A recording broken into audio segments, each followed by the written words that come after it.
Hello there YouTube, it's your boy B3, back with another fantastic action figure review. Today we are looking at a really cool figure. It is the Power Rangers Dino Fury Dino Master Mode Gold Ranger. Yes, this is the only figure that they released in the Dino Master Mode, which makes sense because I believe he was the first one to use it.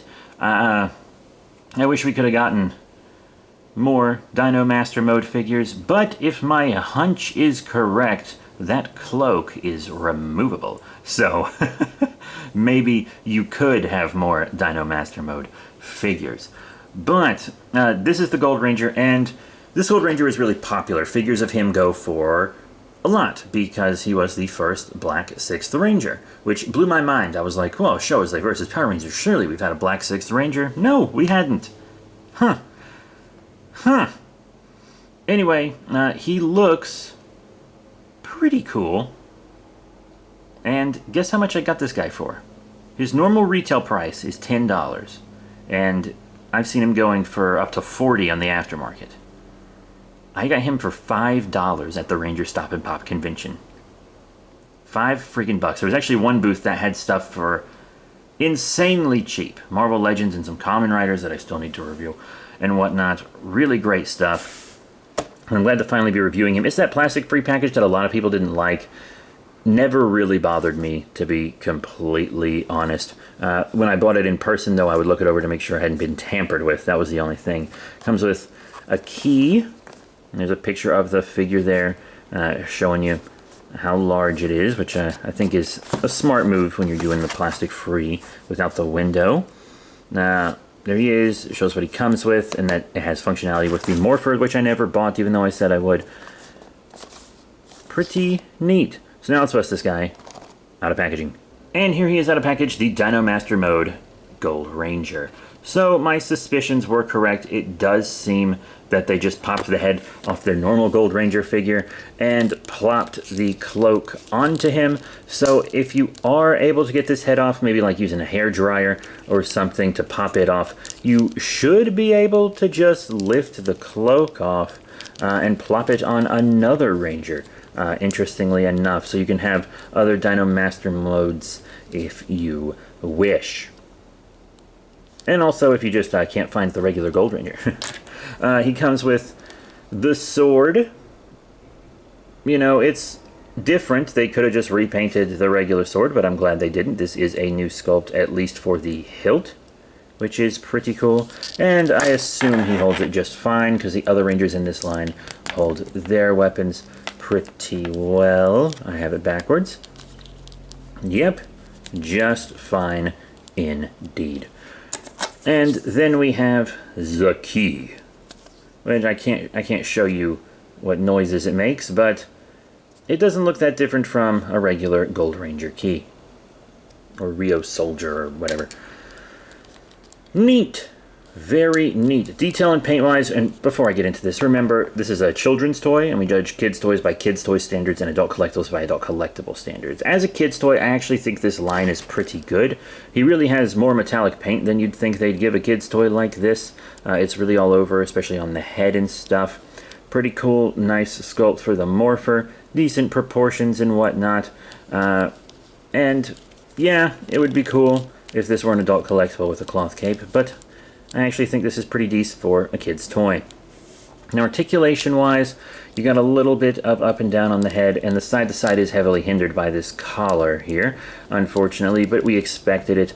Same with the arms, heavily hindered forward and back and in and out. The articulation is there, but the cape hinders it. You have an elbow bend and, of course, a swivel on the elbow, forward kick on the legs, in and out on the legs, and they kick very high up that way. And even without the cape, they don't really go back because Hasbro still insists on using hard plastic bussies. They haven't quite figured out the whole rubber covering thing that McFarlane Toys and NECA have, but even if they had, this is a kids line, so they probably wouldn't have done it anyway. That's something they would have done more on the Lightning collection, which they also didn't do, and then they canceled, and then they stopped making Power Ranger toys in general. But we also have a single knee bend that goes pretty decent for a single knee bend, rotation, and peg holes on the bottom of the feet. So for a kid's $10 action figure that I got for $5, still excited about that, I actually think that articulation and stuff is pretty good, though some kids might be a little bummed by the hindrances on the arms specifically. So now that we've looked at all that, let's get into size comparisons. First up, we have to compare him with some other Hasbro Power Rangers figures, like the Dino Fury Cosmic Armor Green Ranger on the left, and the Lightning Collection Dino Thunder Blue Ranger on the right. And he seems to work perfectly with his own line, which is really all that matters. But if you pose him up creatively, I actually think he can also work size-wise with the Lightning Collection, so that's cool. And here he is with some Bandai America stuff. Here on the left, you have a pretty cool vintage figure. Is the Evil Space Aliens Rhino Blaster from Mighty Morphin Power Rangers. And on the right, we have the Bandai Legacy Collection GameStop exclusive Zeo Yellow Ranger. And while I do think he can work with the Kaijin here, specifically because I don't give a crap if it's a little too big. Because with the Kaijin, that works, you know. It works when the Kaijin figure is a little too big. But the Legacy line is definitely taller, too tall. It would go better with like the Sentai Hero series line, not really this Dino Fury line. And speaking of Sentai, how about we show them with some Japanese Super Sentai figures. Both of these are from Bandai Japan. On the left, you have the Sentai Hero series Zuyo Whale, and on the right, the Poppy Magishine. Neither of which really work with this guy. The Sentai Hero series is just too tall, and the Poppy line is just too small. And to show him with another Sentai figure, here on the left, we have the Bandai Tamashii Nations Bun Red SH Figure Arts figure. Really cool. I believe I just reviewed it as well, assuming I keep everything in the order that I record them. But I actually think he works fantastic size-wise with HH Figure Arts. Sure, Figure Arts is a much, much higher quality line, but size-wise, they're perfect.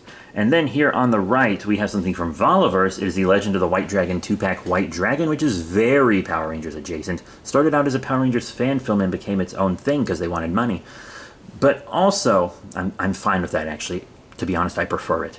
But very, very cool figure. And it's really kind of Lightning Collection-y Marvel Legends, kind of 1/12 scale, which I think with some creative posing could work much better with this guy. It's not terrible here, because this guy is like a young adult and this guy's a much older, beefier adult. But I do think it works. You can really work this one. Now I want to show him with a couple other Toku franchises with the Marvel Legends Japanese Spider-Man here on the left and the Bandai Japan Movie Monster Series Anime Ultraman Suit version 7 here on the right. I actually think he could work with either of these as well with some creative posing, and I think that's really nice that he scales well with a lot of cool different lines. So what are my final thoughts on the Hasbro Power Rangers Dino Fury Dino Master Mode Gold Ranger? I really like him. Yeah, the cloak hinders up a little, but it's nice to have this form. Once again, with a hairdryer, you could possibly get that head off and put the cloak on other Rangers, which I think is really interesting, and of course he'll be able to hold the sword that goes with it. He scales well with a lot of different lines, has a good amount of articulation for a $10 kid's toy, despite the hindrances. And if you have a kid with the Morpher who wants to be the Gold Ranger, it comes with a key that allows that. So I think it's a very fun figure for kids. I think it's a neat figure for adult collectors as well.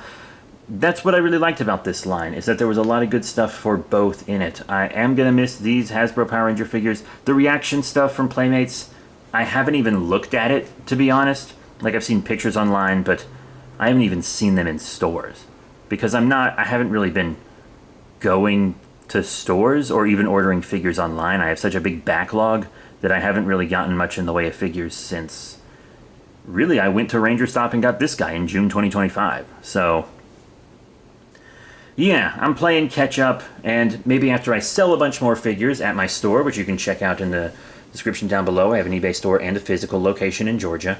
But yeah, there's a lot of great stuff going on this channel. More, you know, tokusatsu stuff on the way. This was the last Power Ranger figure that I had in my backlog, but I do have other tokusatsu things in my backlog. So that is it. Thank you all once again, and I'll see you all next time. Bye for now.